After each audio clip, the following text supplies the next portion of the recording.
Selamat pagi netizen. Baik, terima kasih kepada Master of Ceremony kita pada kesempatan pagi hari ini Mbak Diana yang sudah memanggilkan saya.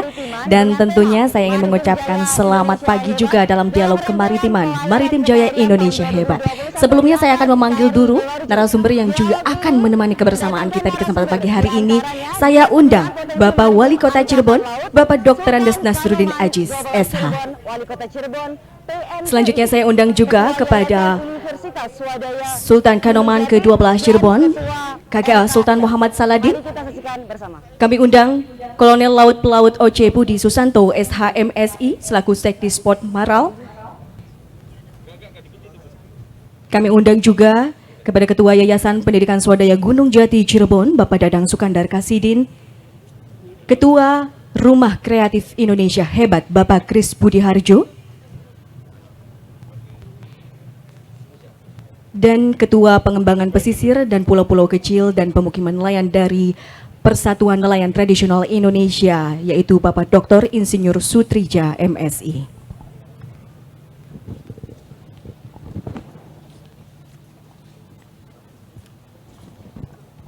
Kami ucapkan selamat pagi dan selamat datang.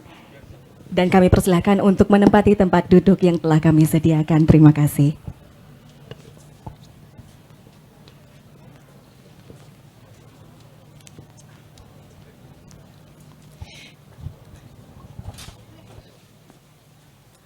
Ya baik, terima kasih kepada moderator cantik kita Mbak Janur.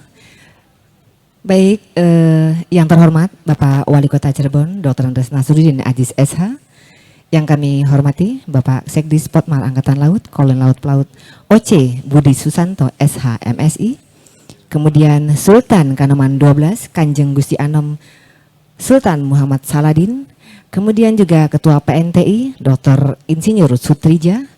Ketua Yayasan Unswagati Bapak Dadang dan Ketua RKIH Rumah Koalisi Indonesia Hebat Bapak Kris Budi Harjo. Ya, puji syukur kita panjatkan kehadirat Allah Subhanahu wa taala karena pada pagi hari ini kita dapat berkumpul bersama pada acara Dialog Kemaritiman Maritim Jaya Indonesia Hebat Pelayaran Kebaharian tahun 2021.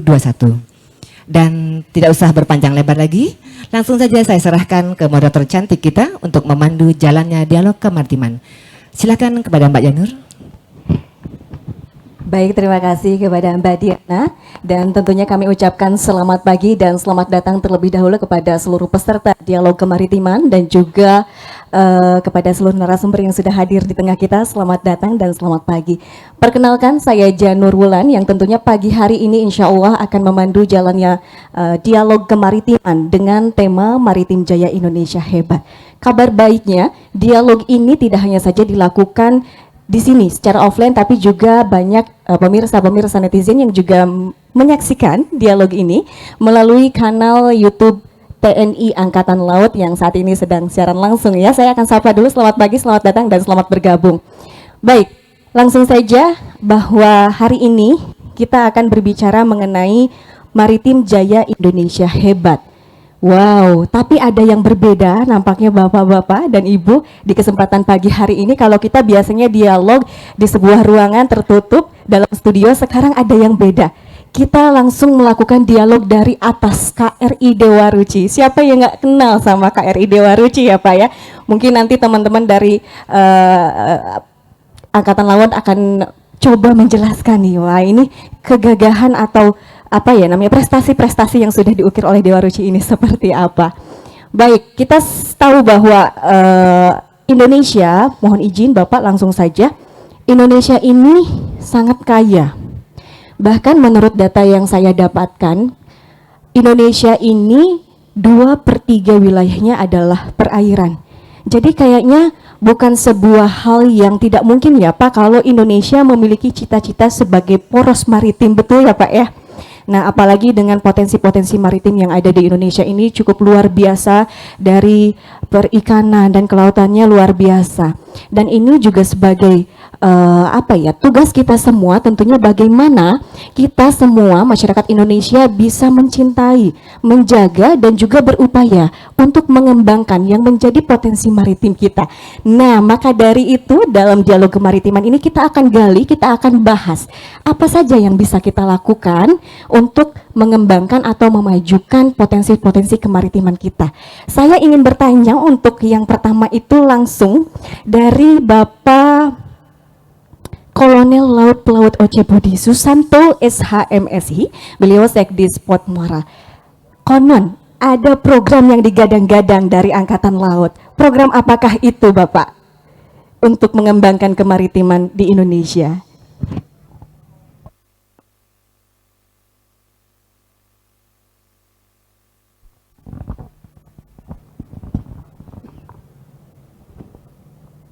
Assalamualaikum warahmatullahi wabarakatuh. Salam sejahtera bagi kita semua. Selamat pagi. Om Swastiastu. Namo Buddhaya, salam kebajikan. Yang saya hormati Pak Kris, Pak Sultan, Pak Wali Kota, Pak Dadang, maupun Pak Sutrija, Pak Jaja Pak ya panggilannya. Oh ya.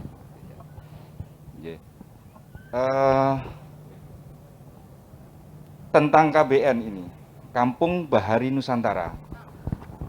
Inisiasi ini adalah yang pertama kali diawali oleh inisiasinya Bapak Kasal sendiri, Laksamana TNI Yudo Margono.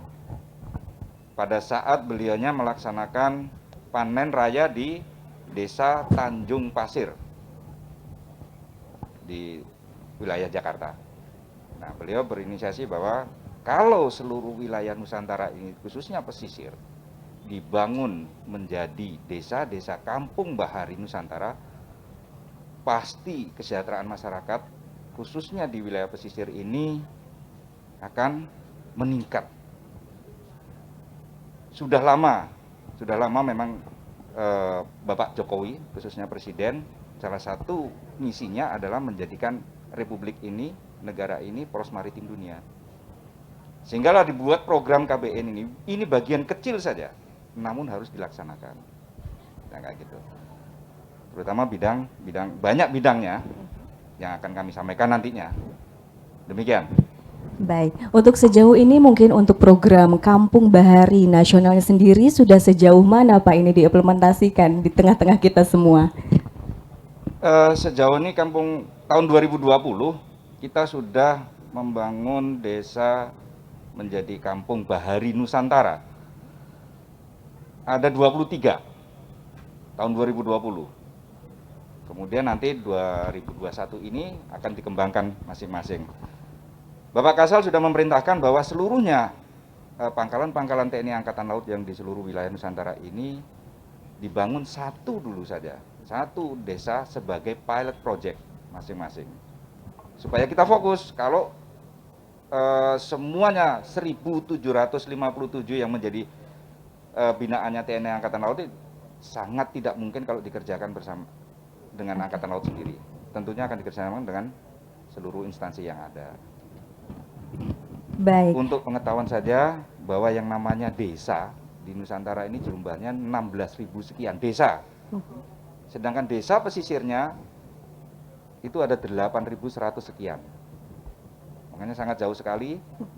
Yang sudah kita bina di bawah pembinaan TNI Angkatan Laut itu baru 1.757. Berarti masih banyak juga PR yang bisa masih PR banyak sekali. Baik. Dibuatnya program ini KBN itu harus secara pentahelik. Hadirlah ada pemerintah, ada masyarakat juga, ada akademisi, ada ormasnya juga atau LSM, ada juga yang terakhir adalah media. Baik. Yeah. Baik, Bapak. Kalau untuk tadi Bapak telah sebutkan dari sekian banyak target dari 16 desa yang ada di Nusantara ini, dan saat ini adalah KBN sudah running begitu Pak, dan memilih satu desa yang saat ini sedang dalam pemantauan begitu. Kalau boleh tahu desa apa Pak? Desa itu tadi kan sudah kami jelaskan untuk klaster, ada beberapa klaster ini ya. Oh iya, sesuai dengan Ya, klaster berarti. dengan klasternya. Nanti klaster itu adalah klaster edukasi yang pertama kali. Oke. Bagaimana kalau membuat daerah itu menjadi berkembang kalau manusianya sendiri belum dibangun. Makanya ada klaster edukasi. Di dalam klaster edukasi ada kegiatan yang namanya membangun rumah pintar. Di rumah pintar itulah kita mengedukasi masyarakat nelayan. Nanti kalau bapaknya berlayar, atau mencari ikan, anak-anaknya ngapain? Ibu-ibunya ngapain? Ya kan? Terus anak-anak yang putus sekolah ngapain? Harus ada ruang kelas, ada ruang pelatihan, Baik. ada ruang perpustakaan yang bisa dikembangkan menjadi e-library nantinya. Siapa yang akan operasional? Bukan Angkatan Laut, tidak. Hanya menginisiasi saja. Nanti akan kerjasama pasti dengan pemerintah daerah setempat. Siapa Baik. yang harus tiap hari nanti itu? Demikian. Baik, Bapak Komandan, satu lagi pertanyaan terakhir. Sejauh ini, tantangan apa yang sudah dihadapi di lapangan? Buat saya pribadi tantangannya sedikit. Tantangannya sedikit. Yang harus ditimbulkan kalau punya niat baik harus sama-sama. Jangan hanya dari satu institusi, tapi ke semuanya. Karena selama ini saya lihat program-program itu dibuat memang ada. Pemerintah berbuat, iya. Tapi apakah sudah dikolaborasikan? Apakah sudah dikerjasamakan? Nah, itu dia. Kita lihat saja di darat. Ya. Misalnya pembangunan PAM. Udahkah kerjasama dengan PUPR-nya? Bongkar lagi, PUPR sudah bangun, dibongkar, nanti pipanya dibangun lagi, tidak jadi halus lagi jalannya. Nah ini yang perlu harus dikolaborasikan, sampai kapan, berapa tahun, demikian, supaya program itu running terus. Baik, siap ya. Dan pemirsa, kita masih dalam dialog kemaritiman Maritim Jaya Indonesia Hebat. Nanti saya juga akan bertanya-tanya dengan narasumber yang lainnya, tapi mohon dengan hormat mungkin Bapak bisa berkenan melepas maskernya terlebih dahulu karena kita sudah memakai face shield, mungkin agar lebih leluasa untuk berbicara dan memang audionya bisa lebih baik lagi. Baik, terima kasih kepada Kolonel Laut Pelaut O.C. Budi Susanto SHMSI. Terima kasih Pak atas penjelasannya. Sebelum nanti saya akan bertanya kepada Bapak Wali Kota yang juga hadir di tengah kita semua, saya ingin bertanya kepada Bapak KGA Sultan Muhammad Saladin terlebih dahulu. Ini perihal kita tahu bahwa kita ada di daerah yang memang merupakan daerah maritim ya Pak. Cirebon ini kita punya laut nih Pak. Ini mungkin bisa dijelaskan secara sejarah kemaritiman Cirebon sendiri seperti apa? Silakan Bapak.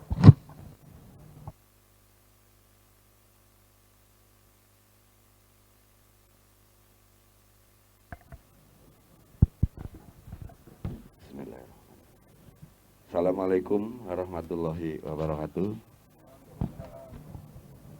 Selamat pagi. Terima kasih Pak Oce, Pak Wali dan rekan-rekan semua, Pak Dadang, Pak Kris, bahwa kesempatan ini saya diberi kesempatan dalam rangka kegiatan KRI Dewa Ruci. Tentunya kegiatan ini tidak lepas daripada agenda Angkatan Laut yang kebetulan saya mengikuti langsung dari Jakarta sampai Cirebon di dalam kapal ini. Dan ternyata alangkah senangnya bahwa mengingat masa-masa lampau perjalanan bahari kita ini, dengan layar berkembang, kita melihat potensi-potensi yang ada. Di dalam perjalanan itu sendiri, saya mengulas balik ke belakang bahwa Nusantara ini ya tadi 2/3 adalah lautan air. Bahwa rencana agenda dari mulai pendiri Republik Indonesia bahwa kemaritiman ini menjadi satu bagian kepentingan kehidupan masyarakat luas. Tentunya perjalanan laut kita ini sudah menjadi internasional. Bahkan di dalam sejarah Cirebon ini sendiri dulu menjadi pelabuhan internasional dan pelabuhan tua Pak di Nusantara. Jadi saya yakin bahwa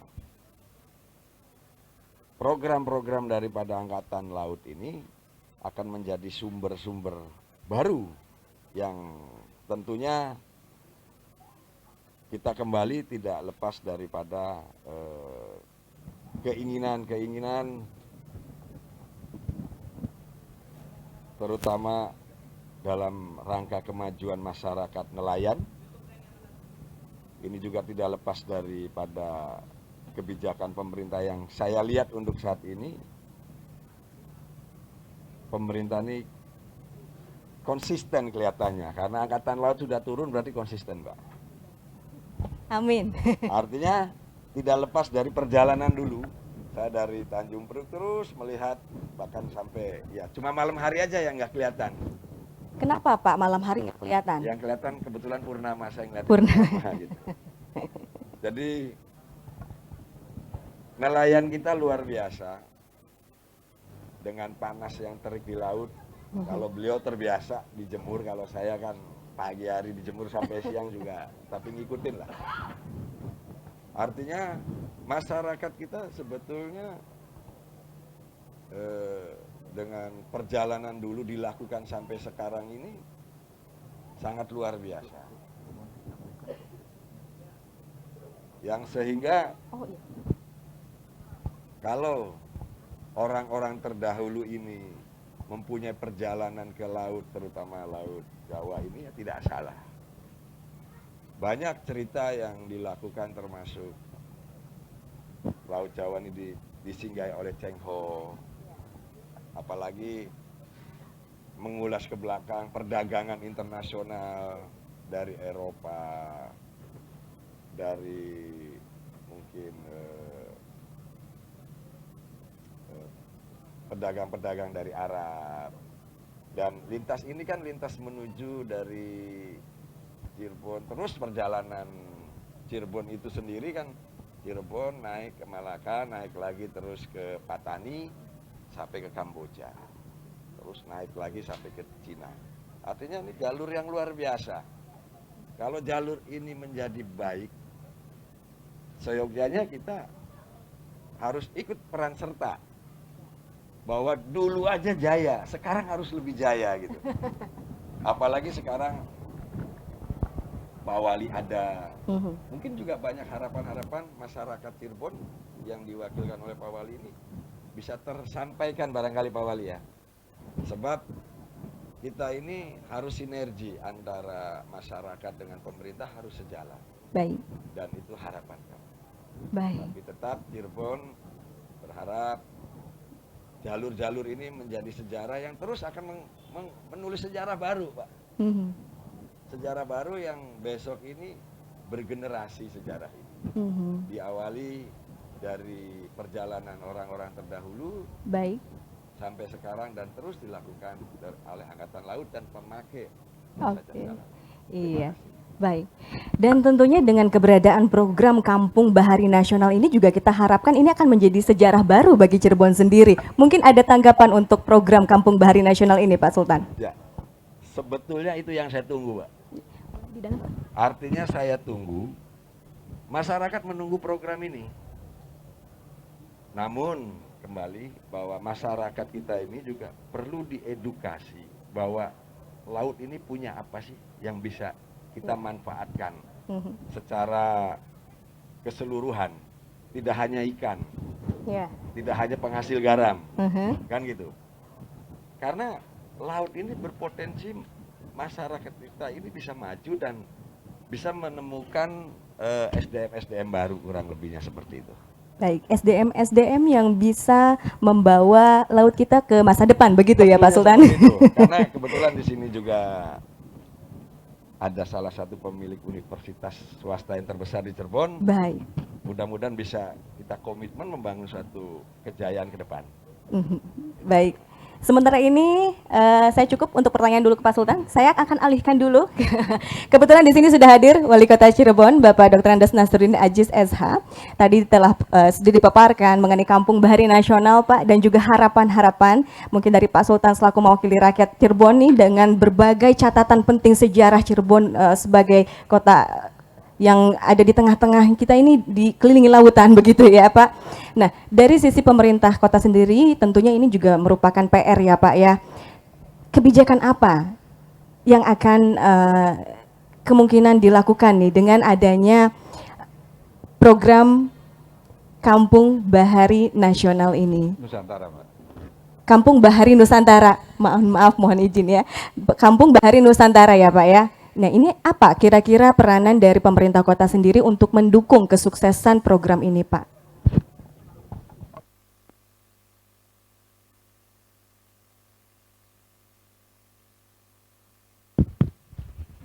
Baik, terima kasih.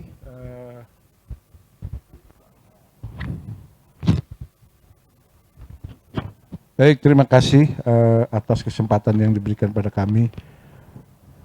Pertama, perlu kami sampaikan bahwa pemerintah daerah Kota Cirebon dan insya Allah seluruh masyarakat Kota Cirebon dan sekitarnya mengucapkan terima kasih yang tak terhingga dan rasa syukur atas merapatnya atau atas kunjungan KRI Dewa Ruci ke Kota Cirebon ini. Terima kasih Pak Budi, semua terima kasih. Ini adalah berkah tersendiri karena memang legenda Dewa Ruci ini tentunya menjadi magnet bagi seluruh Nusantara termasuk juga di Kota Cirebon. Jadi kami sekali lagi mengucapkan terima kasih. Kemudian pada kesempatan ini tentunya kami sebagai pemerintah dari Kota Cirebon ingin menyampaikan bahwa berdasarkan peraturan pemerintah nomor 23 tahun 2014, semua kewenangan potensi kelautan itu sudah menjadi kewenangan provinsi. Namun demikian kota kabupaten itu masih diberikan kewenangan untuk melakukan pembinaan dan pemberdayaan terhadap potensi lautnya. Nah, inilah yang membuat kami ini merasa bahagia dengan program KBN yang digelontorkan oleh pemerintah pusat melalui TNI Angkatan Laut ini, bahwa selama ini pemerintah beserta LSM dan beberapa masyarakat nelayan itu sudah berupaya bagaimana memanfaatkan potensi kelautan yang ada di Kota Cirebon. Namun karena kurangnya edukasi, kurangnya teknik-teknik ya, sehingga setiap upaya-upaya ini kecenderungannya gagal gitu atau tidak bisa berlangsung lama gitu. Contohnya adalah penanaman mangrove gitu. Mangrove ini kami sudah programkan tapi tidak bisa kemudian sukses karena keterbatasan pengetahuan.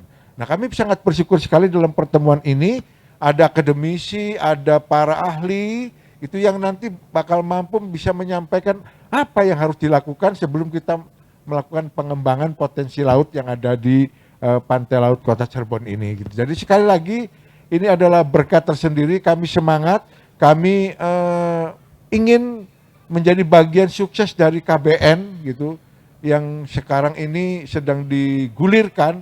Mudah-mudahan Kota Cirebon ini menjadi bagian kota yang ada di pinggir laut, yang ada masyarakat pesisirnya yang ikut serta merasakan kesuksesnya program KBN yang digelar. Saya kira demikian. Baik, nah mungkin untuk perencanaan jangka pendeknya nih Pak, apa yang akan dilakukan ke depan nih untuk Cirebon sendiri mungkin nih untuk mendukung suksesan KBN ini? Ya, tentunya dalam waktu dekat ini kami akan berkonsultasi, kami akan mengajak akademisi yang ada di Kota Cirebon, kemudian juga kami akan berkonsultasi dengan para ahli yang kemudian sudah ada di atas geladak Dewa Ruci ini untuk bagaimana supaya penanaman mangrove di Kota Cirebon itu bisa berjalan dengan baik, bisa sukses. Kemudian setelah bisa menanam, itu apa yang bisa kemudian kita berdayakan potensi dari mangrove itu sendiri. Dan ini juga tentunya membutuhkan sebuah pelatihan-pelatihan yang harus kita berikan kepada para nelayan-nelayan kita, para masyarakat yang berada di kampung nelayan kita. Nah, ini program inilah yang akan nanti dalam waktu dekat ini akan kami persiapkan agar KBN ini bisa sukses di Kota Cirebon. Saya kira itu. Baik, terima kasih Pak Wali Kota. Tentunya tadi dari pembicaraan kita ternyata Cirebon juga sudah berupaya ya untuk meningkatkan dari mulai penanaman mangrove tersebut ya Pak ya. Termasuk pemanfaatan dari mangrove itu. Gitu. Kami membuat itu sirup dari mangrove dan sebagainya. Nah, inilah yang kemudian kami merasakan belum maksimal. Nah, jadi kedatangan Dewa Ruci ke Kota Cirebon ini dengan membawa para ahlinya, tentunya ini akan jadi kesempatan buat pemerintah daerah untuk belajar. Ya. Untuk belajar harus seperti apa agar program-program untuk pengembangan kampung nelayan ini bisa maksimal, bisa sukses. Seperti itu. Kenapa demikian, Ibu? Karena ya kita tidak bisa pungkiri bahwa masyarakat nelayan ini di Indonesia masih tergolong masyarakat yang miskin gitu kan, seperti itu. Nah, upaya pemerintah daerah ini adalah mengangkat bagaimana agar masyarakat nelayan ini menjadi masyarakat yang kemudian memiliki keberdayaan yang bagus sehingga bisa menopang kehidupannya seperti itu. Nah, ini yang menjadi cita-cita pemerintah daerah Kota Cirebon terhadap kampung-kampung nelayan. Gitu. Saya kira demikian. Baik, terima kasih Pak Wali Kota. Boleh kita kasih apresiasi untuk pemerintah kota, ternyata memang sudah sangat komitmen ya untuk meningkatkan kualitas kemaritiman di Cirebon sendiri. Tentunya tidak hanya saja dari potensi-potensi kelautan yang ada, tetapi juga bagaimana pemerintah Kota Cirebon di sini mendukung penuh untuk bagaimana membangun masyarakat untuk lebih mandiri dalam perekonomian dan kesejahteraan masyarakat baik ya. Permasalahan tadi Pak Wali maksud saya Pak Wakil. Pak Wali Kota maksud saya, mohon maaf Pak, ini berbicara tentang banyaknya tantangan yang dihadapi di lapangan ya Pak Wali Kota ya, mengenai kegagalan-kegagalan yang ditemukan di lapangan, lalu juga kurangnya SDM yang tentunya mendukung untuk pengoptimalisasian program ini. Kebetulan di sini sudah hadir pakarnya dari Yayasan Pendidikan Swadaya Gunung Jati, Bapak Dadang Sukandar Kasidin. Barangkali Pak Dadang ini bisa coba menjawab nih kira-kira yang menjadi pertanyaan Pak Wali Kota hari ini. Saya selalu gagal, apa yang menjadikan menanam mangrove selalu gagal? Mungkin ada teknik-teknik tersendiri, mungkin ada secara akademisi. Nah ini sebelum ke sana mungkin Pak Dadang saya ingin tanya dulu, ini peran aktif dari Yayasan Pendidikan Swadaya Gunung Jati ini terhadap program KBN-nya sendiri seperti apa? Jadi gini,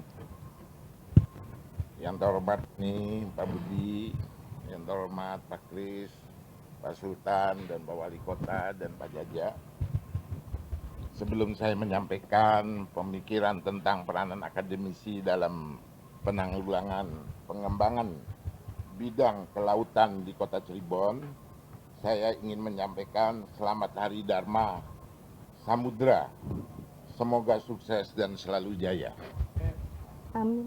Memang negara kita ini, Republik Indonesia ini negara maritim yang memiliki kekayaan laut, pesisir, dan pantai yang sangat potensial. Bahkan Indonesia merupakan negara nomor 2 sedunia. Yang nomor 1 itu adalah Kanada. Permasalahan yang kita hadapi ini memang kita dihadapi oleh laut yang berlumpur, yang sering adanya erosi atau sedimentasi.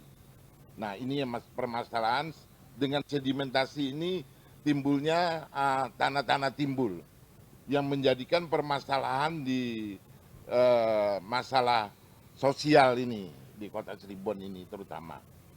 Dan erosi-erosi ini karena kita kurang disiplin di dalam aliran sungai-sungai itu.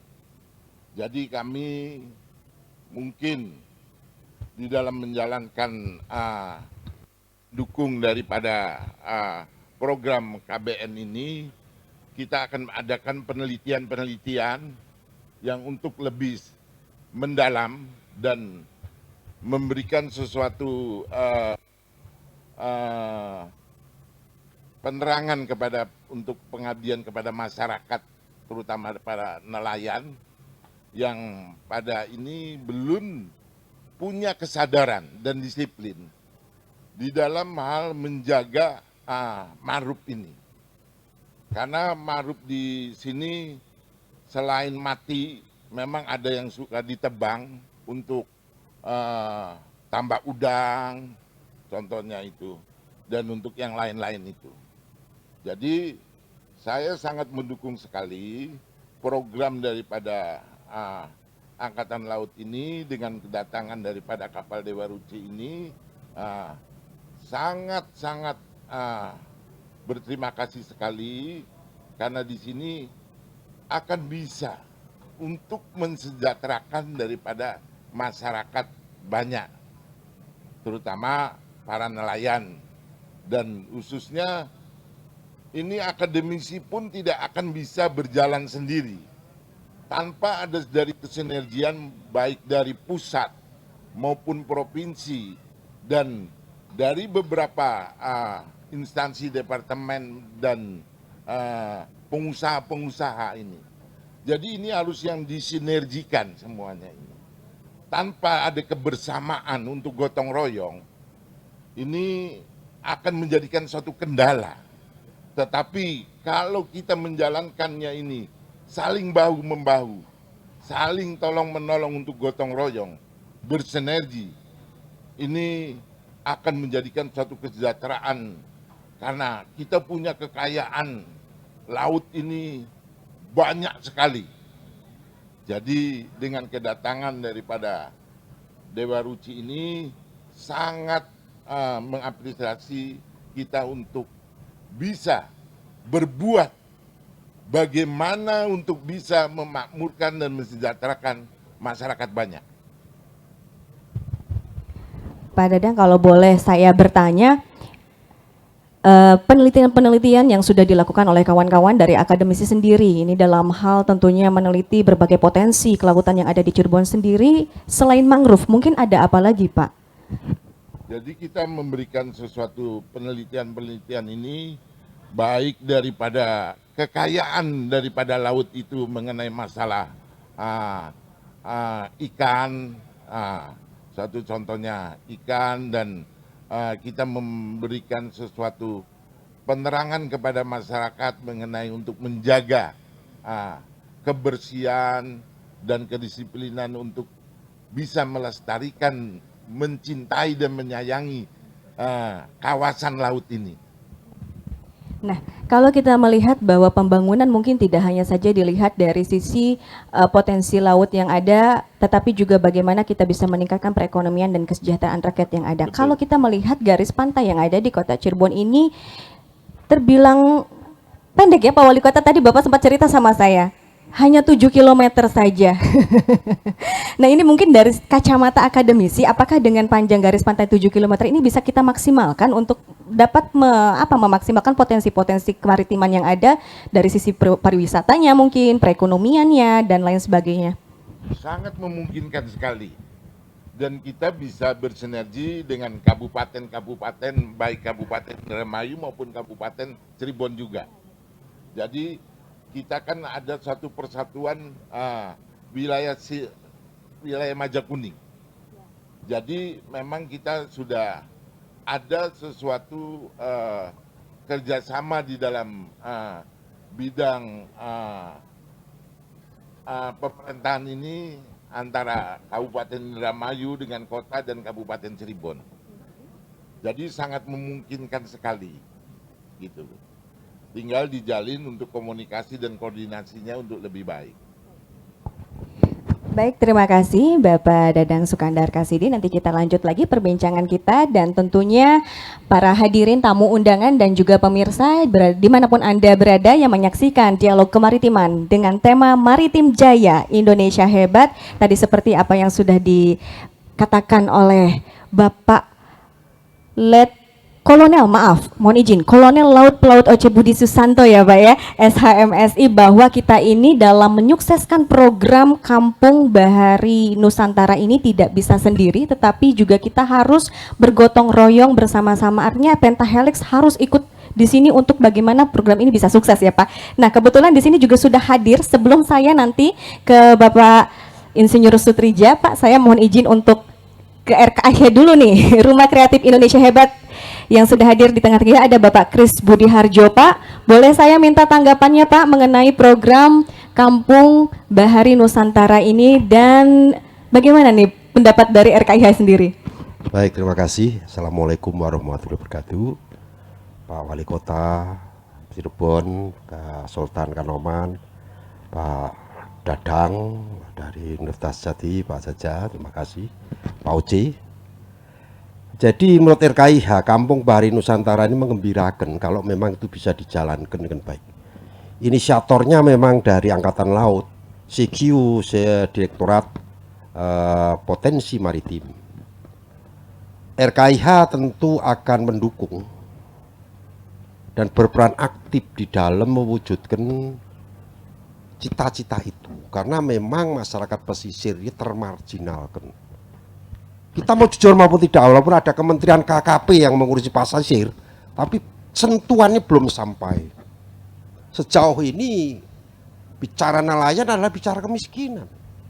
Padahal seharusnya tidak. Bicara nelayan ada bicara kemakmuran. Jadi harus dibalik.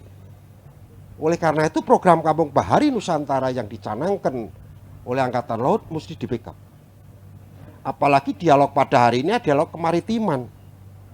Poros maritim itu sudah dicita-citakan oleh Pak Jokowi pada awal pemerintahannya di tahun 2014. Menko Maritim sudah dibentuk. Tapi apakah poros maritim sekarang dibicarakan? Tidak. Dilupakan jangan-jangan. Oleh karena ini oase buat saya bahwa TNI Angkatan Laut kembali akan mengungkap kepentingan daripada pembicaraan kemaritiman ini. Bahwa ada program yang belum ada gagasan besar politik atau ideologi negara untuk mengembalikan potensi laut kita, untuk menjadikan Indonesia sebagai poros maritim dunia, itu harus dijalankan kembali.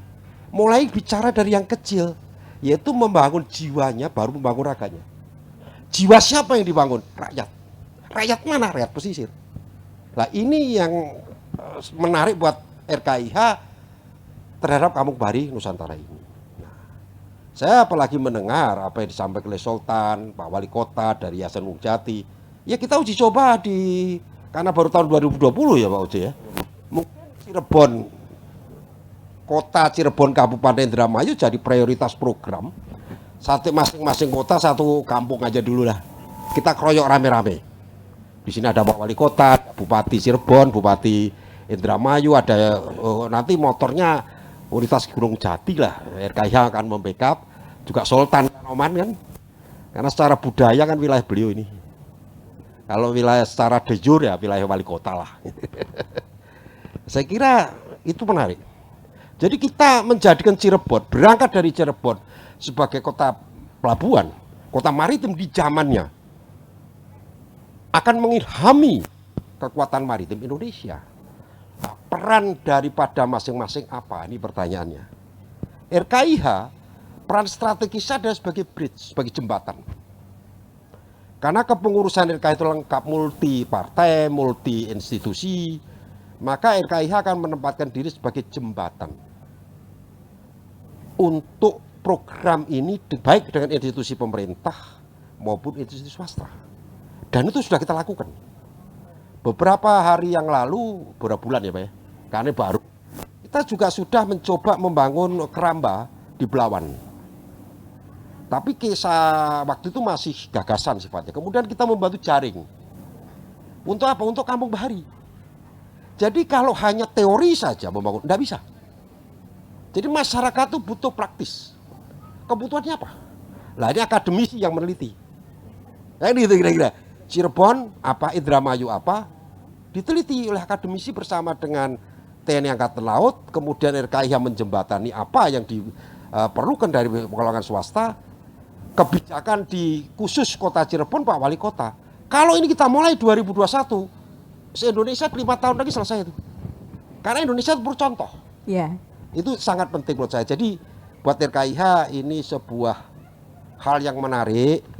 Karena Angkatan Laut akan terlibat di dalam mempercepat proses terwujudnya cita-cita Presiden untuk menjadikan Indonesia sebagai poros maritim dunia. Walaupun perannya sangat debu saja. Anggap aja debu, nggak usah kecil. Itu Kampung Bahari. Tapi kalau debu ini seluruh Indonesia, jadi bukit juga. Bahkan jadi gunung. Terima kasih. Mudah-mudahan di 2021 ini bisa tercanangkan ya Pak Wali Kota ya. Amin. Pak Kris, ini menarik sekali, tentunya tadi di awal dikatakan bahwa seharusnya masyarakat kita ini dengan potensi kelautan kita yang ada, apalagi 2/3 wilayah Indonesia adalah lautan, dan ini seharusnya masyarakat Indonesia, apalagi khususnya untuk masyarakat di pesisir, tidak ada kata istilah identik dengan kemiskinan. Seharusnya begitu. Tapi realita yang ada tidak begitu, Pak. Menurut kacamata Bapak dari RKIH, apa yang terjadi dengan jiwa masyarakat kita begitu? Apakah memang belum sadar bahwa kita ini tinggal di kawasan maritim gitu? Atau bagaimana nih mungkin kacamata Bapak? Ada 3 hal. Yang pertama budaya. Budaya nelayan kita ini terbiasa punya uang habis hari ini. Budaya kita, budaya nelayan kita, dapat uang hari ini tarlingan, habis. Jadi budaya. Jadi culture daripada masyarakat nelayan kita rubah. Itulah fungsi Pak Dadang. Kalau Pak Dadang tidak mampu membangun nelayan ini, berarti yayasan Pak Dadang nggak berhasil di Cirebon. Begitu Pak Wali, Sultan. Jadi itu tanggung jawab dari Yayasan Pendidikan Gunung Jati untuk melakukan pendidikan budaya, bisnis. Apalagi beliau orang bisnis. Artinya apa? Bukan berapa Anda berhasil mendapatkan uang atau hasil panen, berapa Anda bisa saving, berapa Anda bisa tabung. Nah, budaya ini itu kunci pokok di masyarakat Indramayu, Cirebon, kota maupun kabupaten. Kenapa nelayannya agak sedikit miskin? Bahkan ada yang miskin sekali. Karena nelayan melaut habis kawin lagi atau tarling, pesta. Ini biasa. Nah ini menurut saya tugas tanggung jawab Pak Dadang. Karena ya beliau ya seperti Gunung Jati, salahnya beliau jadi ketua, itu masalahnya. Pak Dadang gimana? Memang betul seperti itu ya Pak ya? Masyarakat kita memang agak sangat kental dengan budaya seperti itu ya, dan ini perlu juga nih mungkin formulasi khusus untuk masyarakat kita ini. Bagaimana Pak Dadang ingin menanggapi?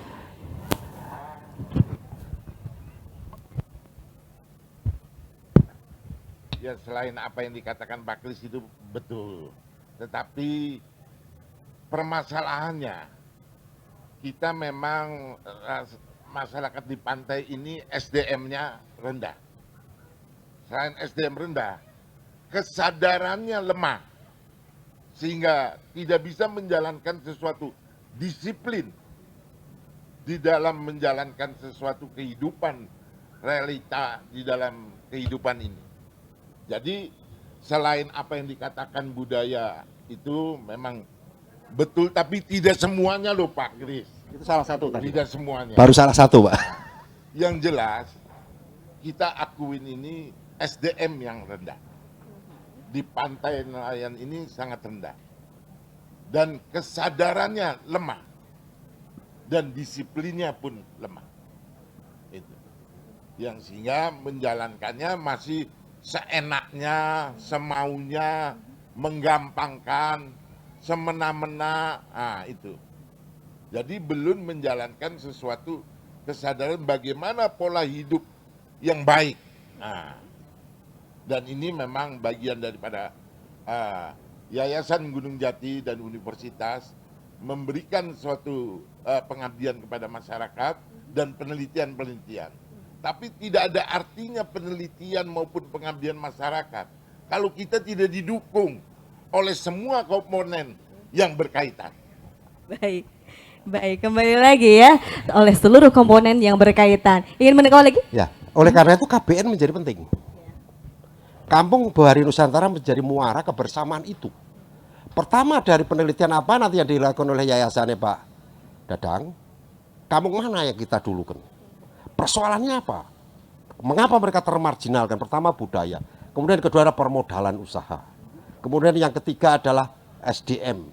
Oleh karena itu rumah pintar menjadi penting, pendidikan menjadi penting. Lah, bagaimana sarpras pendidikannya? Karena di level SD, SMP tidak mungkin di kampung. SD itu tanggung jawabnya bupati dan wali kota. Khusus Cirebon ya kita ada wali kota di sini. Jadi saya kira kalau setelah kita mengetahui secara umum dari persoalan-persoalan yang termarginalkan di pesisir, pesisir bukan hanya nelayan, tapi salah satunya adalah nelayan. Maka program Kampung Bahari harus bermuara ke sana. Sehingga TNI Angkatan udah pas mengundang kita semua di sini untuk berdiskusi lebih detail di kemudian hari. Kita nggak usah bicara Indonesia dulu deh, kita bicara Cirebon. Cirebon itu ada Indramayu, ada Cirebon Kabupaten, ada Cirebon Kota. Kita mulai dari 3 itu tahun ini. Kalau itu bisa dilakukan dan Kepala Staf Angkatan Laut bisa berkenan hadir, itu menjadi spirit. Kalau Kepala Staf Angkatan Laut hadir, Menteri Desa kita undang, Menteri KKP kita undang. Kalau mereka tidak mau mengikuti program yang dilakukan, ya kita ajukan reshuffle ke kabinet, kan selesai sebenarnya. Jadi, Baik, kira-kira seperti simpel ya itu Pak ya. Simpel sekali, terima kasih. Sebelum ke Pak Dokter mohon izin, saya ingin menawarkan, ya ini menawarkan, mungkin dari Pemkot ingin menanggapi, silakan Pak Wali Kota. Tentang Baik. pemberdayaan SDM mungkin nih Ya, Pak. ini terima kasih sekali. Dari apa yang disampaikan Pak Kris, Pak Dadang, dan semuanya, saya kira sebetulnya jawabannya sudah ada. Bagaimana kita mensukseskan KBN ini, Kampung Bahari Nusantara, ini kuncinya gitu. Maka tadi di awal saya sampaikan, nah tempatnya sudah ada, itu KBN. Nah tinggal bagaimana kami, ya terutama pemerintah daerah Kota Cirebon ini, untuk mengupayakan bagaimana agar potensi-potensi kelautan yang ada di Kota Cirebon ini kemudian bisa berkembang. Itu termasuk juga masalah pendidikan. Dalam KBN ini di samping daripada pemanfaatan potensi laut, juga mengembangkan program sekolah anak pintar atau iya, sekolah pintar. Nah ini semua saya berkaitan termasuk kesehatan. Jadi KBN ini menurut saya sangat menarik sekali. Ini KBN ini wadah mana memberdayakan kampung nelayan menjadi maksimal. Kemiskinan itu sudah tidak bisa lagi kemudian dilihat di kampung nelayan. Justru kebalikan kata Pak Kris, kampung nelayan ini seharusnya tempat yang paling makmur karena kita meyakini laut itu adalah sumber daripada mata pencaharian dan sumber daripada peningkatan perekonomian. Tema kita hari apa ini temanya Maritim Jaya Indonesia ini. Hebat. Nah jadi jelas sekali gitu. Jadi sekali lagi pemerintah daerah Kota Cirebon sangat mendukung program Kampung Bahari Nusantara ini karena bagaimana mengangkat masyarakat nelayan untuk lepas dari kemiskinan, itu jawabannya sudah ada di Kampung Bahari Nusantara. Tinggal pemerintah instansi terkait memaksimalkan upaya bisa berkembang. Saya kira itu. Terima kasih. Baik, terima kasih Pak Wali Kota. Di samping Pak Wali Kota tadi sempat disinggung juga bahwa permasalahan yang ada di tengah masyarakat pesisir kita adalah bukan hanya saja mengenai kualitas SDM, tetapi juga budaya di sini. Kalau berbicara mengenai pengembangan SDM, mungkin ada sistematikanya begitu, bagaimana untuk meningkatkan SDM dan lain sebagainya gitu. Nah, ini kalau berbicara dengan budaya, apa yang harus kita lakukan Pak Sultan? Baik, terima kasih. Kalau berbicara budaya tentunya masing-masing daerah ada budaya-budaya yang tentunya menuju hal yang positif. Kebetulan tadi yang disampaikan Pak Kris, itulah seninya pelaut Pak. Jadi mungkin itu niatnya menjadi sesuatu cita-cita. Tapi disinilah pentingnya peran akademisi dalam memberikan edukasi terhadap masyarakat pesisir. Yang utama sebetulnya di dalam KRI Dewa Ruci ini, saya sih tadi disinggung 2021 ini menjadi pilot project di Cirebon. Kapan kita sepakati? Mestinya hari ini bisa kita sepakati, perwakilan Angkatan Laut sudah lengkap, wali kota sudah ada, ahlinya sudah ada, dari akademisi sudah siap. Kita jangan tunda lama-lama. Kalau KBN ini mau berhasil, tinggal nanti dari proses itu mungkin dari hal-hal yang sifatnya ya tadi, kalau kata Pak Kris perlu diresapel, ya resapel itu kebijakan pemerintah lah Pak. Kalau dianggap kita belum bisa maksimal ya wayahna kan gitu. Jadi semangatnya kita bangun, masyarakatnya kita bentuk, tidak hanya sekedar KBN-nya berhasil, masyarakatnya juga tidak mengerti ada apa program di Angkatan Laut ini Pak. Jadi saya merasa senang pagi hari ini teknologi sekarang sudah bertebaran karena percepatan ini juga diperlukan kata Presiden. Maka kapan lagi kita akan bekerja kalau tidak sekarang? Terima kasih. Baik, terima kasih Pak Sultan. Boleh dong kasih tepuk tangan dulu yang meriah supaya kita lebih semangat di siang hari ini. Dan pemirsa, Anda masih menyaksikan Dialog Kemaritiman dengan tema Maritim Jaya Indonesia Hebat. Pak Komandan, ingin menanggapi mungkin ternyata wah ini luar biasa nih dukungan dari kawan-kawan. Sebelum ke Pak Dokter nih, ini keynote kita soalnya ya. Saya sengaja simpan di akhir Pak supaya kita semua penasaran begitu. Mungkin akan ada tambahan dulu dari Pak Komandan, silakan. Terima kasih. Baik dari pemerintah daerah di Cirebon, akademisi yang ada di Cirebon juga, apalagi didukung dengan Pak Sultan. Kalau memang itu sudah ada kesepakatan yang memang harus, yang selalu saya bicarakan tadi adalah pentahelix, itu harus kerjanya. Karena kita tidak akan pernah bisa kalau bekerja sendiri-sendiri. Seperti yang saya contohkan. Akan lebih bagus memang seperti ini, ada kesepakatan, langsung duduk bersama, kita buat programnya secara terinci. Nanti dari pihak Angkatan Laut juga akan. Memang kita sudah punya program kita terinci sendiri. Ya, Kampung Bahari Nusantara siapa yang ditunjuk? Oh ini, dari sisi pariwisatanya bagaimana? Bisa nggak dikembangkan? Kalau memang bisa, kenapa tidak? Butuh penelitian. Tentunya Pak Dadang yang akan bergerak nantinya. Bagaimana dengan penganggarannya? Pemerintah kabupaten atau pemerintah kota juga demikian. Dari budayanya juga demikian sama. Yang paling penting sebenarnya begini. Kalau saya dulu ini selalu ingat, selalu saya bawa di dalam dada saya lagu Indonesia Raya. Saya perlu menggarisbawahi persis yang disampaikan Pak Kris tadi. Bangunlah jiwanya, bangunlah badannya. Kenapa kok nggak bangun badannya dulu, baru bangun jiwanya? Mindset inilah yang saya selalu bawa. Membangun sesuatu, membuat perencanaan sesuatu, bangun dulu jiwanya. Salah satu contoh saja.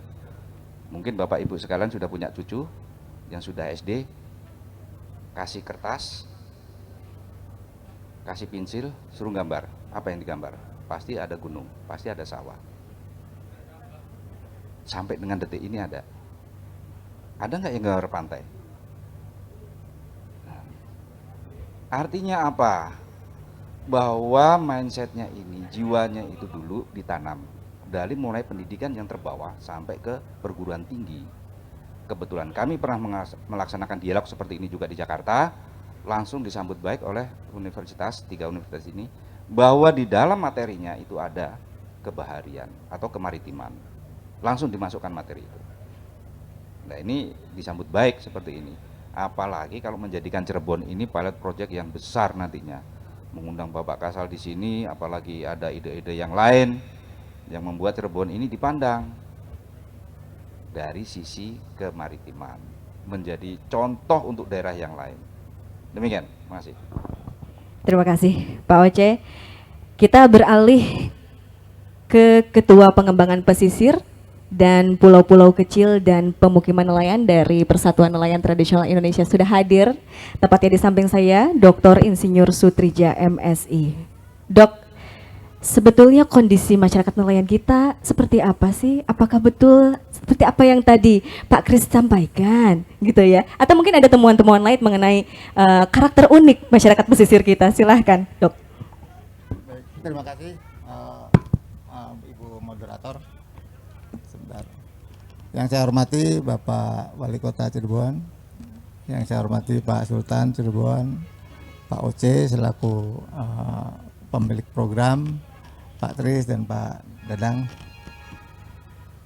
Berbicara masalah kelautan, maritim, bahari, kita tidak lepas dari pesisir. Berbicara pesisir, kita tidak lepas dari masyarakat pesisirnya itu sendiri, yaitu nelayan. Nelayan dikatakan tadi oleh pembicara-pembicara semua adalah komunitas yang paling miskin. Padahal program-program dari pemerintah sangat banyak sekali untuk komunitas-komunitas nelayan. Saya pernah di Kementerian Kelautan Perikanan dari mulai 3 orang, Pak. Dari Pak Sarwono waktu itu jadi menteri, dia telepon saya suruh ikut. Programnya sangat banyak sekali untuk masyarakat pesisir dan laut. Dari mulai kailnya, dari mulai modalnya, dari perahunya sampai dengan pom bensin khusus buat nelayan. Waktu itu 200 pom bensin khusus buat nelayan. Tapi mengapa masyarakat nelayan ini masih miskin terus? Pertanyaannya kan seperti itu. Padahal program-programnya sangat luar biasa. Ada 6 kelemahan nelayan. Salah satu saja saya sebutkan karena ini panjang. Ada satu teori kemiskinan yang berbunyi, orang miskin itu timbul dari budaya orang miskin itu sendiri. Nah, ini salah satu kelemahan dari nelayan. Misalnya tukang becak, dia mau becak, begitu anaknya besar, sudahlah bapak ini jadi tukang becak bisa membesarkan kamu jadi tukang becak lagi aja. Nah, itu budaya, bukan teori kemiskinan seperti itu. Lalu bagaimana untuk meningkatkan pendapatan masyarakat nelayan ini dengan potensi yang luar biasa? Program-program dari kementerian-kementerian sangat sempurna, dari money, method, medianya, semua orangnya, metodenya, uangnya, semua komplit. Tapi banyak sekali distorsi-distorsi di tingkat implementasinya. Ini yang saya lihat. Saya ada di birokrat, saya tahu persis karakter-karakter birokrat. Kiai, haji, doktor, profesor yang kuliahnya jauh-jauh di negara-negara asing, kiai yang biasa dakwah-dakwah, begitu masuk birokrat semua belajar nyolong uang kok. Ya itu. Contohnya menteri saya Imam Nahrawi, bagaimana kurangnya dia dari kecil di pesantren, besarnya tiap Jumat dia dakwah, tiap Jumat dia khutbah, tapi tetap dia. Nah, jadi kalau kendala-kendala teknis, kendala uang Indonesia tidak ada permasalahan. Kendalanya kendala otak, kendala karakter. Nah, dari Kampung Bahari Nusantara kemarin saya bicara dengan Pak Oce, kita ada program di PNT itu dapur mangrove dan dapur rumput laut. Bagaimana mengembangkan rumput laut dan bagaimana mengembangkan mangrove. Mangrove ini salah satu contohnya, ditanam 1000, yang mati 1500. Kira-kira apa itu Pak Wali? Yang ditanam 1000, yang mati 1500. Lebih banyak yang matinya daripada yang hidup. Karena uangnya dikasihkan 2.500 programnya, yang ditanam sama pelaksananya cuma 1000. Ini real. Bahkan di Cirebon ada 10.000 program, 500 yang ditanam. Saya orang Cirebon Pak Wali kebetulan. Dan ini batik yang dipakai Pak Wali juga bikinan kita. Karena saya dari Trusmi.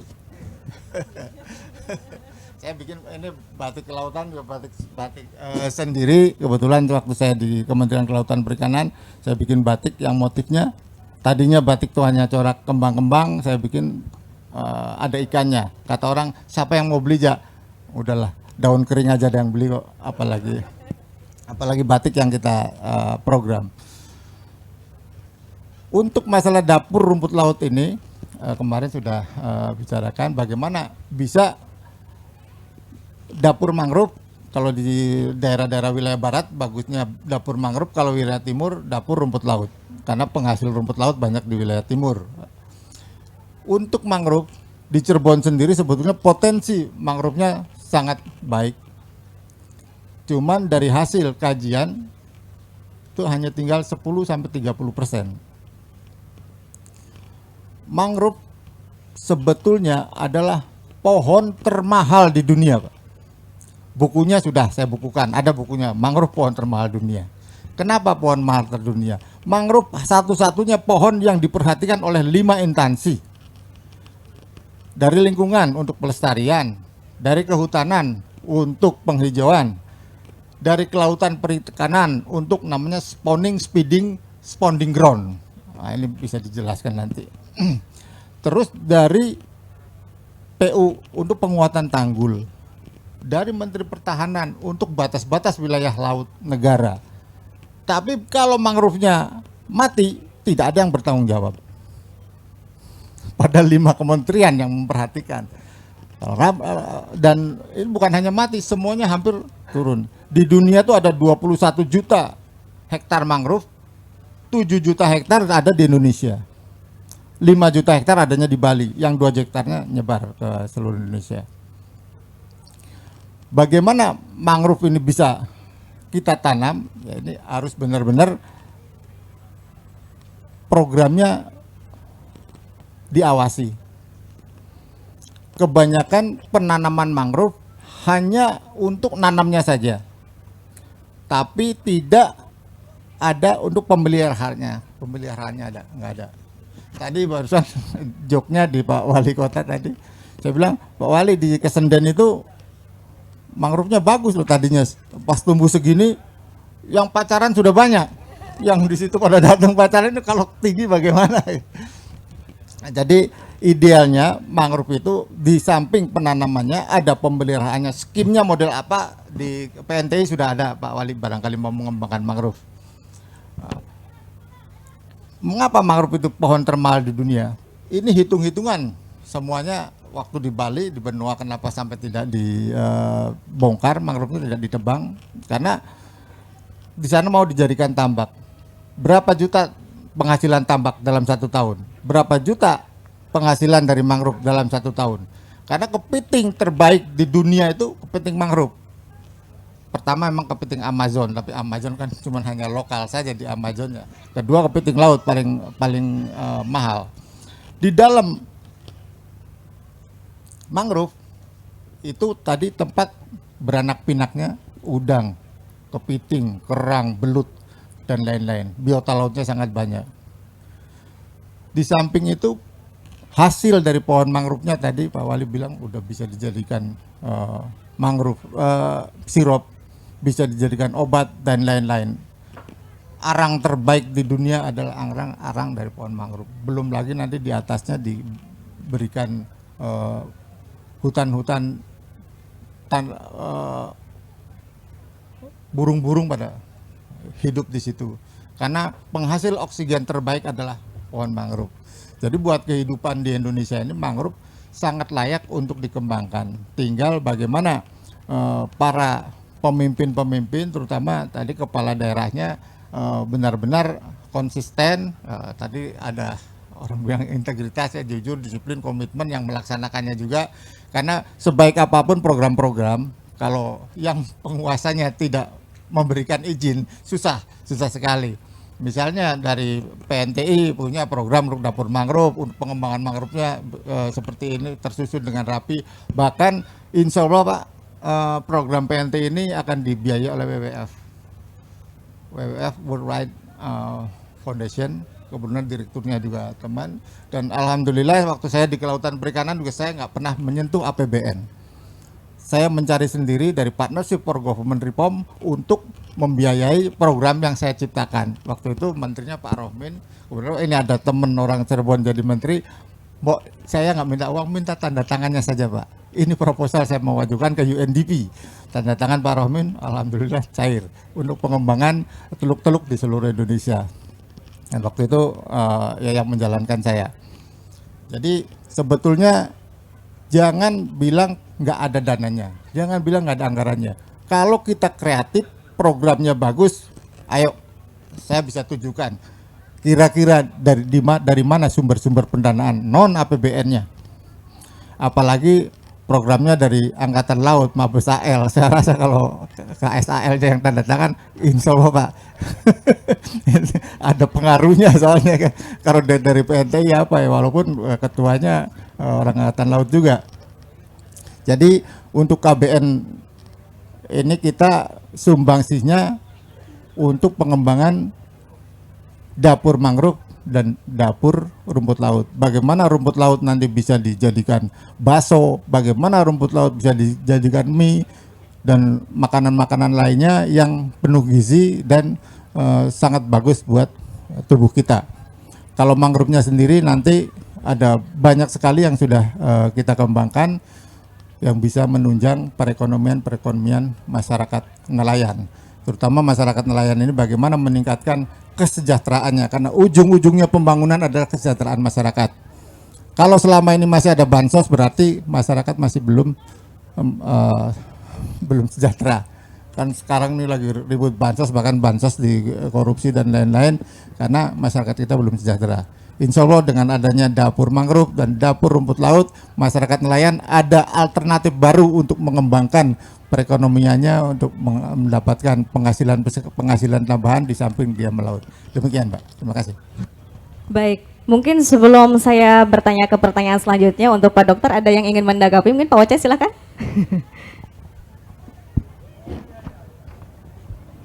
Terima kasih. Saya sudah bicara lama dengan Pak Sutrija, memang program beliau, ide-ide beliau bagus memang. Kalau memang itu mau ditempatkan di Cirebon sini, nantinya Cirebon pasti akan dipandang banyak orang. Sehingga mungkin kabupaten atau provinsi akan belajarnya di sini. Di Mabes Angkatan Laut? Di Cirebon. Di Cirebon, oke. Kalau didirikan di sini pasti di Cirebon dong. Dan itu memang beliau sudah bermohon kepada Bapak Kasal, khususnya untuk PNTI-nya ini, untuk bekerja sama. Ada 8 titik Pak ya, yang dipersyaratkan itu 8 titik, mana KBN-nya, di situ kalau dibuat, pasti akan banyak belajar, dunia pun akan memandang kita. Karena memang belum ada di Indonesia ini, mana sih dapur rumput laut, mana itu ada dapur mangrove, belum ada sama sekali. Kalau diawali di Cirebon, saya yakin pasti berbondong-bondong di sini. Satu, pasti akan ada. Mudah-mudahan nanti Pak Wali memberikan slot-slot seperti ini bisa nanti Cirebon tuh identitas mangrove-nya bisa mendunia, karena waktu itu juga di tingkat kepemimpinan Rapim membanggakan bagaimana di Jepang ada The City of Tuna, walaupun baru tahun 2001 ada The City of Tuna, tapi The City of Tuna bisa mencuat ke seluruh dunia. Saya bilang, Pak Menteri, di Cirebon itu dari sejak zaman wali ada kota udang. Kenapa Bapak gak mencuatkan kota udang? Gitu. Jadi pemerintahnya sendiri gak konsisten. Jangan melihat The City of Tuna yang ada di Jepang. Kota udang ada jadi zaman wali di sini. Bagaimana bisa mengembangkan lagi gitu, Pak? Pak Wali Kota mau menambahkan, Pak?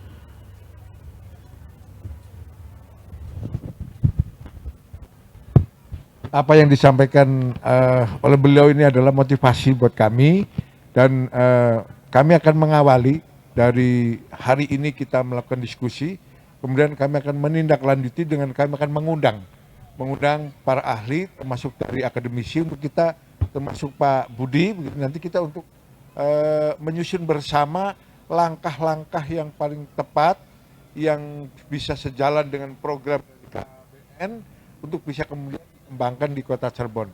Kita wujudkan dapur mangrove di Kota Cirebon ini dan dapur rumput laut untuk supaya bisa mengangkat masyarakat pesisir khususnya, dan saya yakin kalau berhasil ini masyarakat gunung juga akan bisa menikmati gitu seperti ini.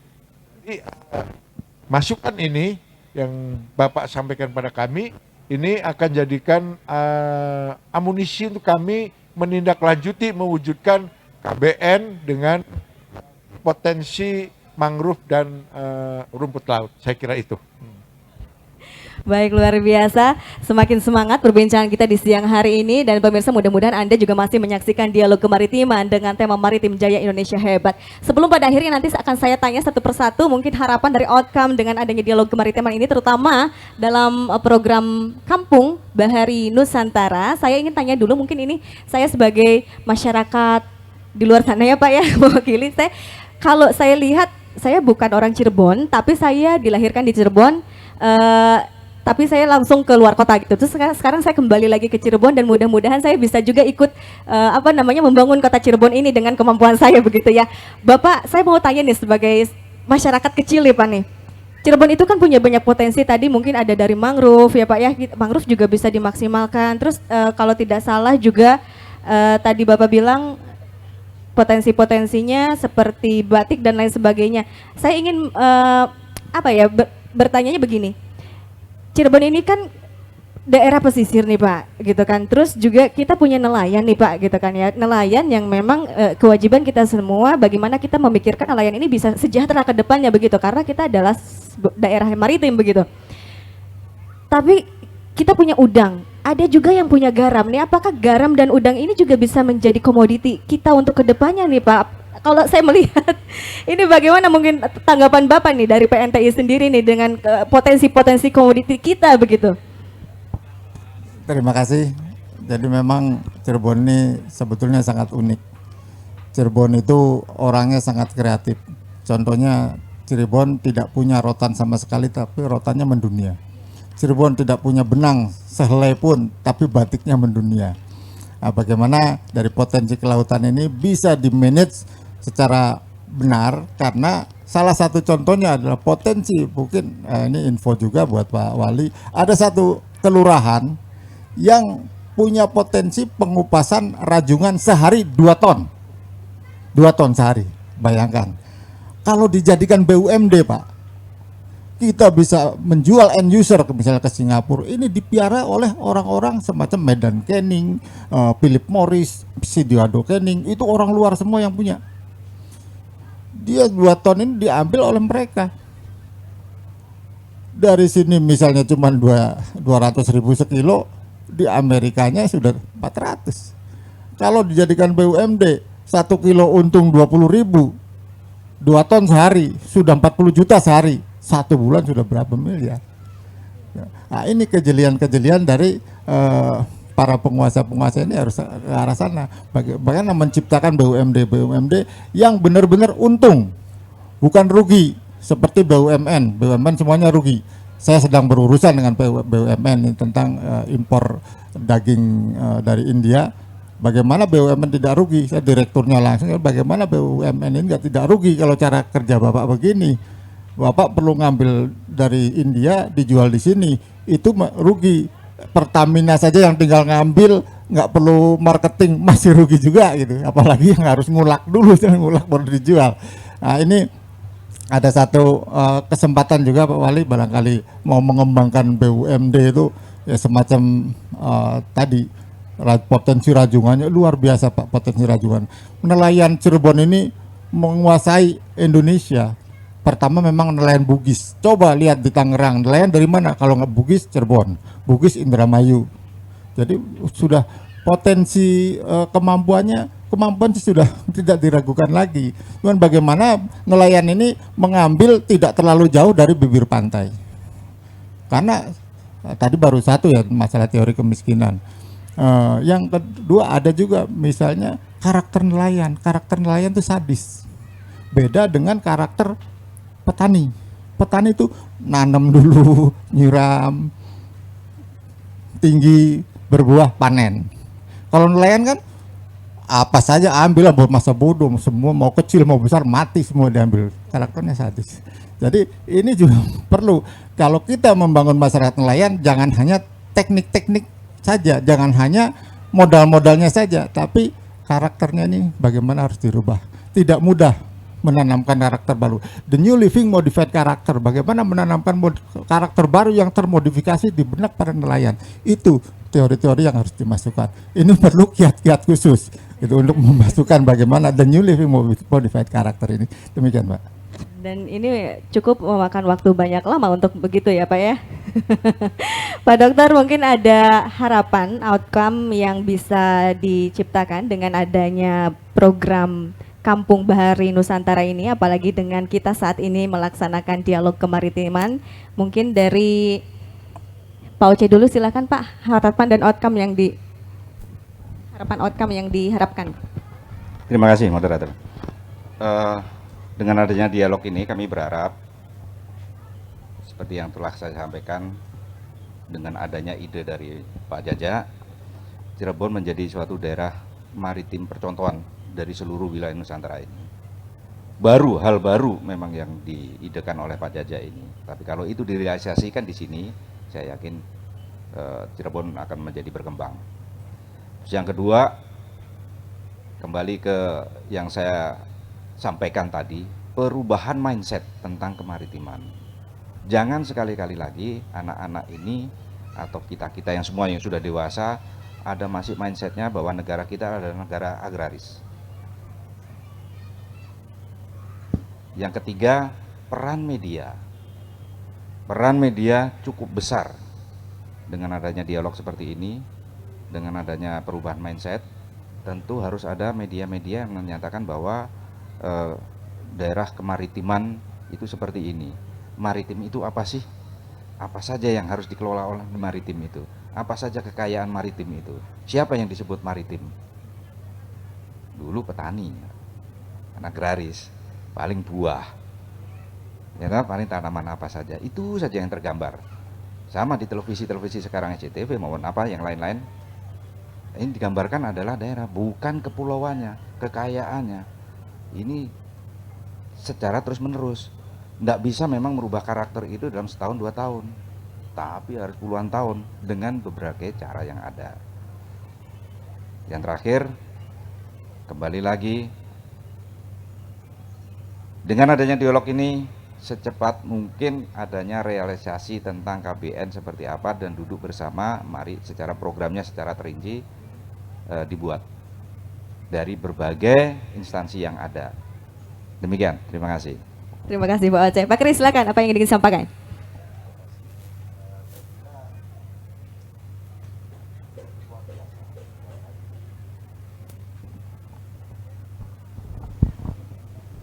Baik, terima kasih. Jadi saya kira sudah cukup luar biasa. Tapi kita harap ini kan bukan wacana, ini dialog konkret ya. Ada Pak Wali, ada ahlinya, ada Pak Jaja, ada Pak Dadang, ada Sultan, ada TNI Angkatan Laut. Jadi jadikan saja Indramayu, Cirebon, Kabupaten, Cirebon Kota dengan leading sektornya di kota, Cirebon Kota sebagai pilot project, Pak. Dan tidak usah nunggu lama, toh biaya kita bisa kolaborasi.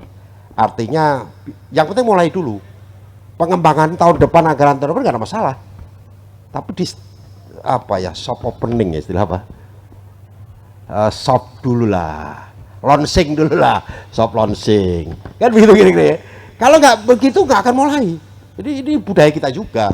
Kalau tidak ada start, mungkin segera lapor Kasal, kemudian ada Pak Wali Kota bisa memutuskan sendiri. Teman-teman Pak Dadang, Pak Jaja, Sultan juga akan memberikan peran sesuai peranannya masing-masing sehingga hitungannya itu bulan. Nah, tergantung Dispotmar sekarang. Kuncinya di Dispotmar, bukan di kita ya Pak ya. Dispotmar mainkan, oke, pilot project Pak Wali Kota putuskan kelurahan X, apalagi tadi saya dengar rajungan yang luar biasa. Kalau dari RKIH ya kita akan informasi kepada para pengusaha. Karena RKIH itu anggotanya pengusaha banyak. Kemudian ada federasi pelaku usaha kelautan perikanan, kebetulan saya ketua umum. Saya akan bisa kerahkan mereka, tapi dalam konteks ekspornya, regulasi juga saya kira tidak terlalu sulit di tingkat nasional apabila memang diperlukan. Persoalannya kapan mulainya. Ini aja saya kira himbauan saya, kita RKIH akan mendukung penuh, peran sementara kita beri jembatan. Baik jembatan kepada para pengusaha di lingkungan RKIH sendiri, maupun dengan institusi pemerintah maupun swasta. Terima kasih. Baik, terima kasih Pak Kris. Pak Dadang, silakan. Ada yang ingin disampaikan?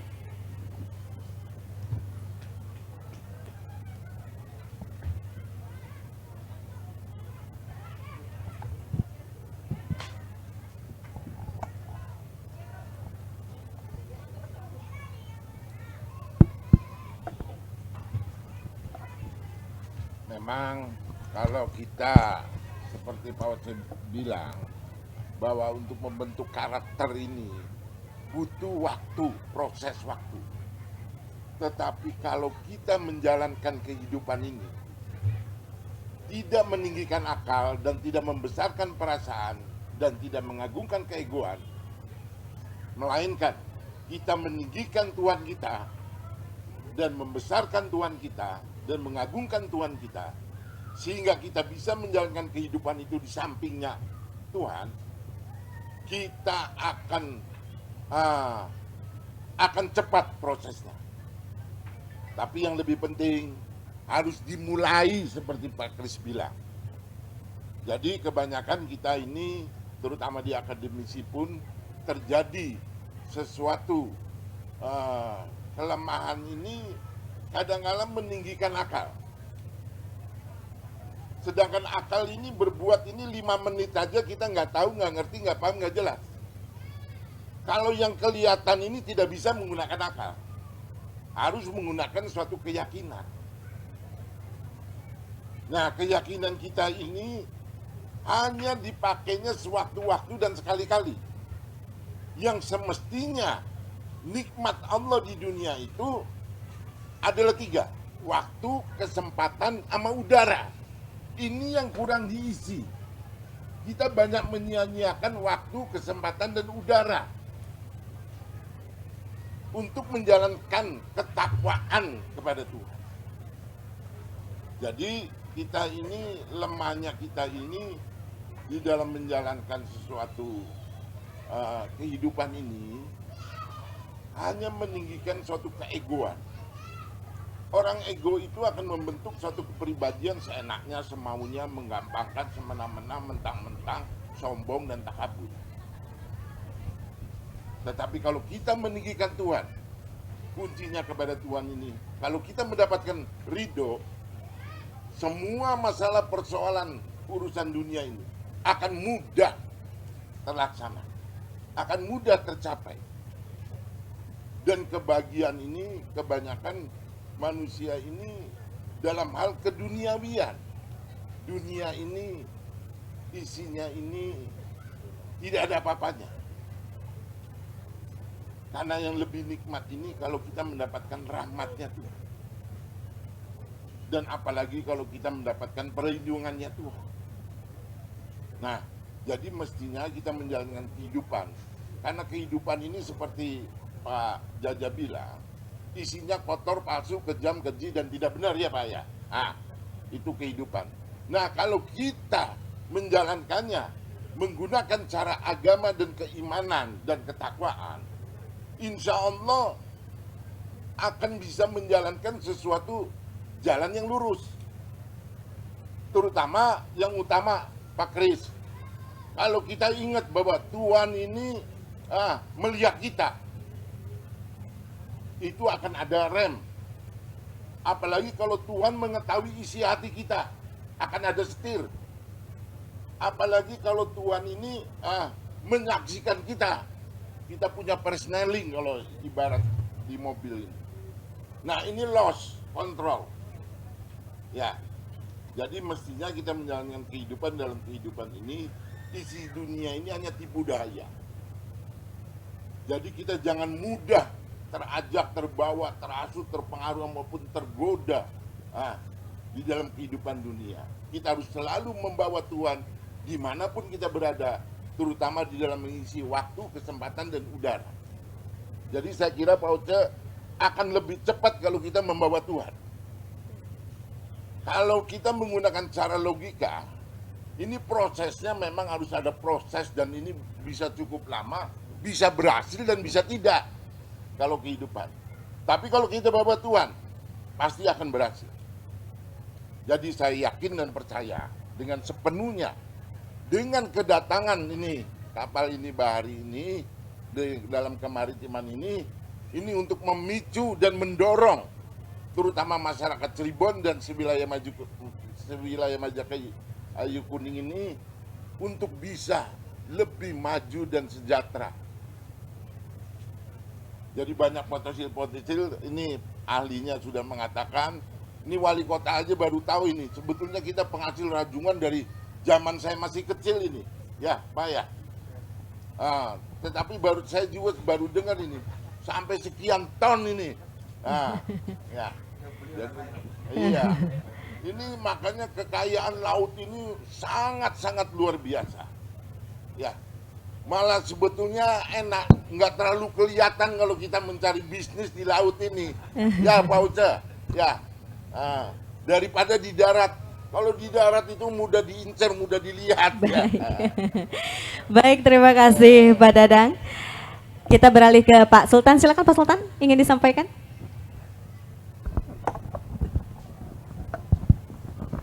Baik, terima kasih. Ya, kalau kelihatannya kalau begini nih sudah cair nih. Pikirannya sudah cair nih, udah hampir ada kesepakatan. Saya berharap menunggu mulai kapan, dan diawali mestinya di kapal ini juga. Baik. Karena gagasan ini muncul dari sudah nama juga Dewa. Mudah-mudahan kalau bahasa lama Dewa itu menjadi pencerahan yang baik. Ide-ide yang baik untuk kebaikan. Kita tunggu tanggal mainnya. Baik. Tentunya tidak bukan untuk orang lain, tapi untuk masyarakat Cirebon dan khususnya untuk masyarakat Indonesia. Dari Cirebon untuk Indonesia lah, kira-kira begitu Pak Oce. Iya. Dan Pak Wali, saya harap dalam rangka KBN ini menjadi sesuatu yang baik, dan tentunya dari hasil besok ini KBN berjalan, mungkin tidak hanya itu, imbas dari KBN apa nih untuk masyarakat sekitarnya. Betul. Saya harap seperti itu, mudah-mudahan segera bisa berlanjut, dan hasilnya juga jangan terlalu lama akan ditunggu oleh rakyat. Terima kasih. Terima kasih Pak Sultan. Kita beralih ke Pak Wali Kota. Silakan Pak. Terima kasih Ibu. Pada kesempatan yang terakhir ini saya mengucapkan terima kasih pada Pak Ose, Pak Kris, kemudian Pak Profesor, Pak Jaja, benar Pak Dadang, Pak Sultan. Dialog hari ini membuat hati saya secara pribadi ini menjadi orang yang merasa bertanggung jawab. Bagaimana mengembangkan potensi kelautan untuk kesejahteraan masyarakat nelayan. Oleh karena itu apa yang disampaikan Bapak-Bapak tadi, mulainya harus dari pemerintah daerah Kota Cirebon. Dan insya Allah segera sepulang dari sini kita akan mengadakan sebuah rapat lanjutan untuk menindaklanjuti dari program yang digagas TNI AL, yaitu Kampung Bahari Nusantara. Terima kasih. Boleh tepuk tangan untuk kita semua di kesempatan siang hari, dan itu juga mudah-mudahan menjadi harapan kita semua ya Pak Oce ya. Ini akan menjadi sejarah, goresan sejarah baru di atas KRI Dewa Ruci begitu ya Pak Oce ya.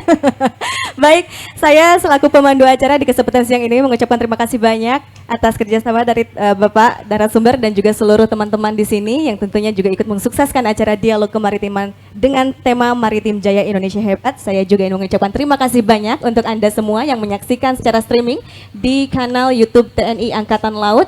Mudah-mudahan apa yang menjadi informasi di kesempatan siang ini akan juga bermanfaat untuk Anda dimanapun Anda berada. Dan tentunya ada yang hal ingin saya sampaikan bahwa mohon izin pemirsa dan seluruh tamu undangan bahwa negara Indonesia adalah negara maritim, negara yang hebat. Yang kita perlukan hanya satu, adalah kualitas sumber daya manusia. Manusia yang lebih semangat lagi, mungkin tadi yang sudah dibahas oleh bapak-bapak di sini, manusia yang semangat, manusia yang memiliki pola pikir kemaritiman yang kuat, dan juga manusia yang berani untuk mengantarkan laut kita ke arah masa depan bangsa yang lebih baik. Dan tentunya Bapak Ibu diharapkan dengan adanya dialog kemaritiman dengan tema Maritim Jaya Indonesia Hebat ini akan mengantarkan kita pada pemahaman dan persepsi yang sama dalam membangun arah pembangunan yang berorientasi kepada kemaritiman untuk meningkatkan kesejahteraan masyarakat di daerah pesisir. Dan tentunya mudah-mudahan hasil dialog kita di kesempatan siang ini juga akan menghasilkan ketuk palu secepatnya begitu ya Pak ya. Itu juga menjadi harapan kita semua. Baik, akhir kata saya mengucapkan terima kasih banyak Bapak, sekali lagi sukses terus dan sehat selalu Pak. Dan mudah-mudahan program Kampung Bahari Nusantara ini akan terimplementasi dengan baik. Begitu harapan kami dari masyarakat semua. Terima kasih. Dan saya tutup dengan wabillahi taufiq wal hidayah. Wassalamualaikum warahmatullahi wabarakatuh. Sampai jumpa lagi. Waalaikumsalam warahmatullahi wabarakatuh. Terima kasih kepada Mbak Dwi Janur Wulan selaku moderator ya, yang memandu acara Dialog Kemaritiman yang luar biasa pada hari ini.